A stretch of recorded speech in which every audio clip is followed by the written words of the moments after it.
Ako se ikada budem ženio, mislim da bi mi najbolje bilo rešenje da nađem neku iz redova Srpske napredne stranke. Ja joj obećam, ovako nacrtam. Ne, bitno je, zbog predizbornih obećanja. Nisam ih uvredio.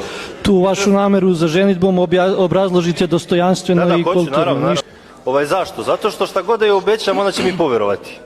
I ako ništa ne uradim, ona će biti srećna. Evo ovdje, recimo, gospodin Mio Petković je rekao da imamo sjajne projekte, ja sam nacrtao projektnu dokumentaciju, avion koji leti iznad zdravstvenog centra, a u pozadini je obilaznica. Evo ja sam napravio jedan.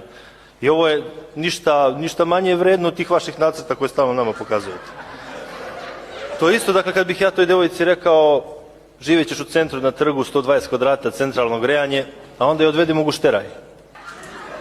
Mislim sve najbolje u Gušteraju, gore je lepše, manje je zagađeno, tako da mislim da moramo da se ozbiljimo i da ispunjavamo sve obećanje. Hvala.